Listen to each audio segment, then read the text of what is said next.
Alors en l'espace de 10 jours, 2 grandes personnalités nous ont quittés. A priori, aucun point commun entre Karl Lagerfeld et Tommy Ungerer. Bon, et pourtant, alors ils nous ont quittés quasiment au même âge, mais on n'est pas très sûr parce que Karl Lagerfeld, lui, il n'a jamais voulu dire exactement sa date de naissance et l'âge qu'il avait.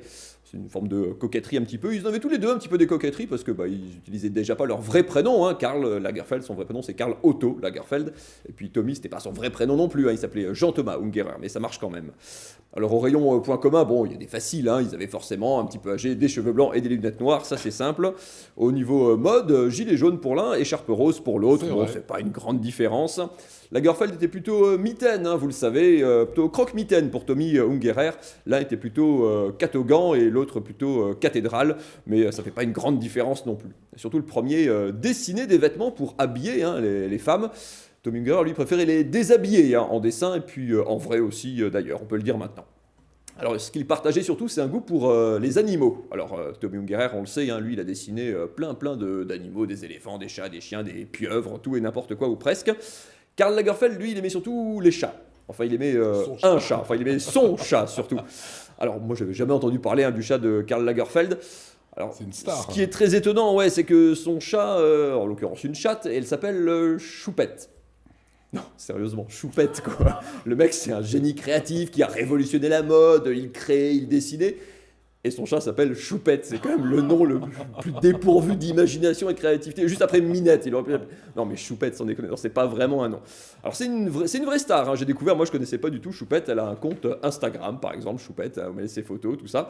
Elle a un site internet, et alors elle est très intelligente Choupette parce qu'elle écrit des trucs, elle raconte sa vie, ses émotions, là sur la disparition de son maître et tout.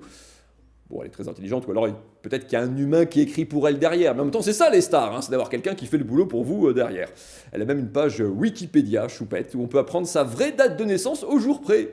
Étrange ce monde quand même, où on ne trouve pas la date de naissance de son maître, mais on a celui du chat. Mais bon, parfois il y a des choses un petit peu étonnantes. Et puis surtout, vous avez vu, apparemment, Karl Lagerfeld aurait fait de Choupette son héritière.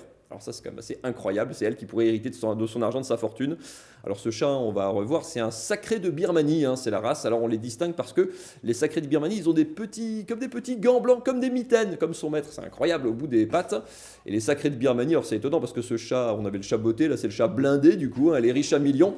Et puis ça ferait un sacré birman qui aurait des millions, alors que le salaire moyen en Birmanie des vrais humains birmans, eux, est de 80 €. Ça manque pas d'ironie non plus. Bref, une sacrée histoire d'héritage en perspective, parce qu'en France, on ne peut pas faire hériter ses animaux, mais bon, il y a peut-être des pirouettes. Tommy Ungerer, lui, pour le coup, il avait été moins original. Lui, il avait partagé, il aurait pu tout donner à un de ses personnages, Jean de la Lune, ça aurait été drôle. Non, il a choisi de partager, il a donné la moitié de ses dessins au musée de Strasbourg, et même ses cendres, il a partagé, moitié de ses cendres en Irlande, moitié en Alsace. C'est plutôt bien fait. Il n'a pas donné aux 3 brigands, c'est ce que vous voulez dire, Tommy Ungerer. Ça aurait été drôle aussi. Ouais. Autre info pour finir. Rien à voir, on va parler des Jeux Olympiques de Paris en 2024. Et alors, je suis très déçu aujourd'hui. Mauvaise nouvelle pour le sport alsacien, parce que Paris 2024 a présenté aujourd'hui 4 sports qui pourraient rentrer aux JO dans 5 ans. Donc, il y a le breakdance. Alors ça, c'est pour vous, les jeunes, peut-être que vous pourrez candidater. Il y aura l'escalade, il y aura le surf. Je ne sais pas où on fera les compétitions de surf à Paris, sur la Seine peut-être.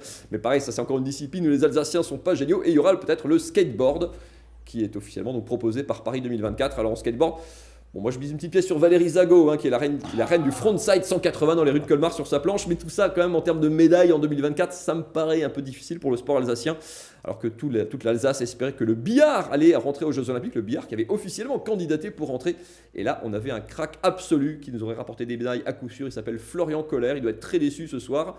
C'est un véritable champion, une véritable star du billard, c'est une star mondiale, il est plusieurs fois champion du monde. Regardez ce qu'il fait, c'est incroyable. Ses vidéos totalisent 1 milliard de vues sur internet. Non. Il est double champion du monde, il a inventé plus de 1000 coups.